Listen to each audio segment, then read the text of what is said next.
What footwear should you wear for HYROX? It's a common question and it's a really important question. Over 8 kilometers of running is a lot of distance to cover in the wrong shoe.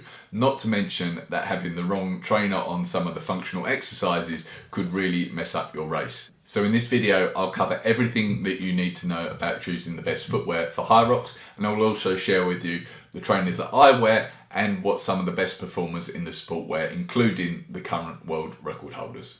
So in my mind, there are 4 main things to consider when choosing the best footwear for the event, and that's comfort, grip, heel counter, and stack height. So let's start with comfort. It probably goes without saying, but you want something that you feel comfortable in. And to be clear, that's something that you feel comfortable in when you've got to run over 8 kilometers. If a shoe meets all the other criteria that I'll mention in this video, but it's not comfortable for you when you're running that sort of distance, then it's the wrong shoe for you. For this reason, I think that CrossFit shoes like the Nike Metcons wouldn't be appropriate for a HYROX event. They're comfortable in general, they've got good grip, they'd be great on the functional exercises, but running over 8 kilometers in them just wouldn't be ideal. Of course, you could do it, but doing it in running trainers would be much more comfortable and much more effective. So really, you are looking for some running shoes. Now, when it comes to running shoes, some will be more rigid than others, some bouncy than others, some way less than others. There's a huge number of factors to take into account. Many of those that I've just mentioned will come down to personal preference, so I won't give too much direction on them in this video. But what I will say in general is the lighter the better, though don't obsess over that. A few grams isn't going to make a difference to your race time. And then the heel drop.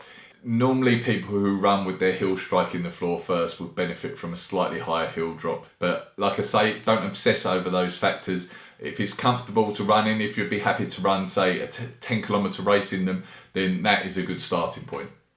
Secondly, you need to think about the grip. If you've got a lack of grip on the underside of your shoe when you're pushing or pulling the heavy sleds at HYROX, then your feet can slip, and that makes something that is already pretty hard much harder.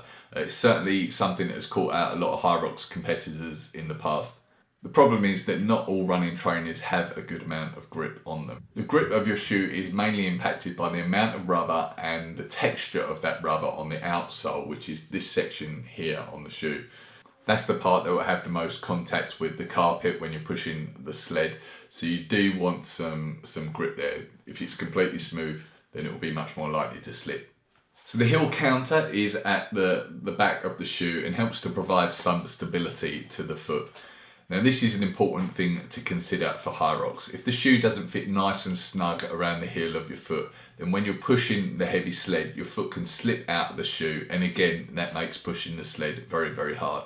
Fortunately, there is sometimes a way to fix that. If you search our YouTube channel for heel lock lacing HYROX, then there's a video I've done that talks about a way to lace up your shoes so that your foot fits much more securely inside the shoe. Unfortunately, that can't always fix the problem, so do your best if you do get a new pair of shoes to test them out in training on a heavy sled if you get a chance.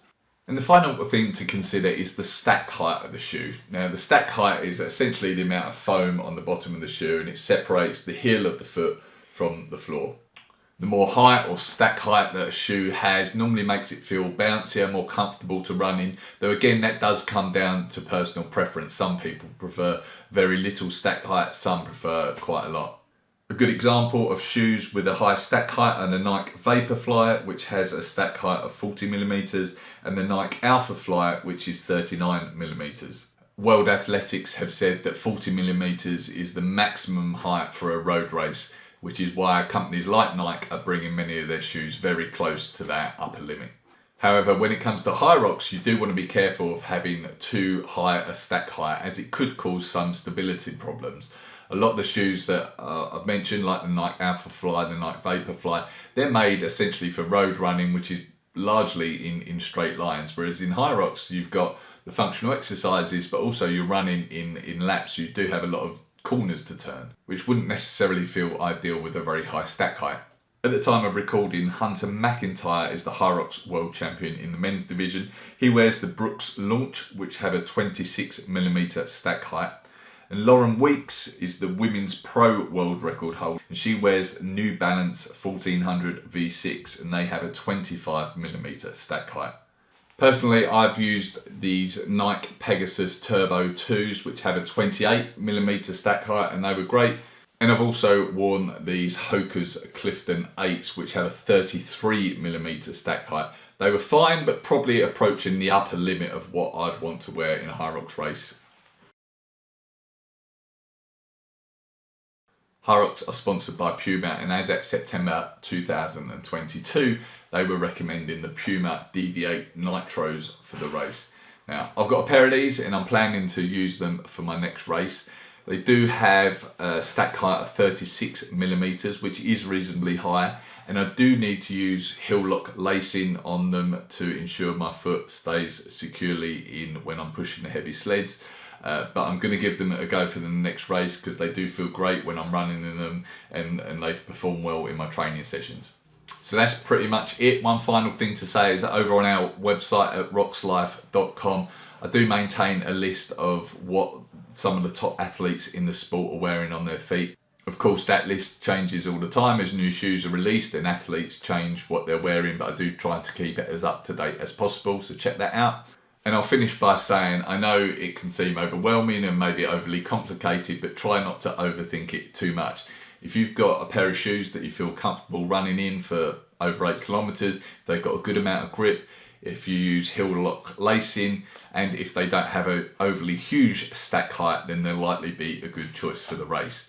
To be sure, try and test them out on some heavy sleds in your training sessions, as well as some running obviously as well. Hopefully this video has helped. If so, please give it a like. Please also subscribe to our channel. We're adding lots and lots of videos to help you perform even better in HYROX. And if you do have any questions, then just post them up in the comments below. Thanks.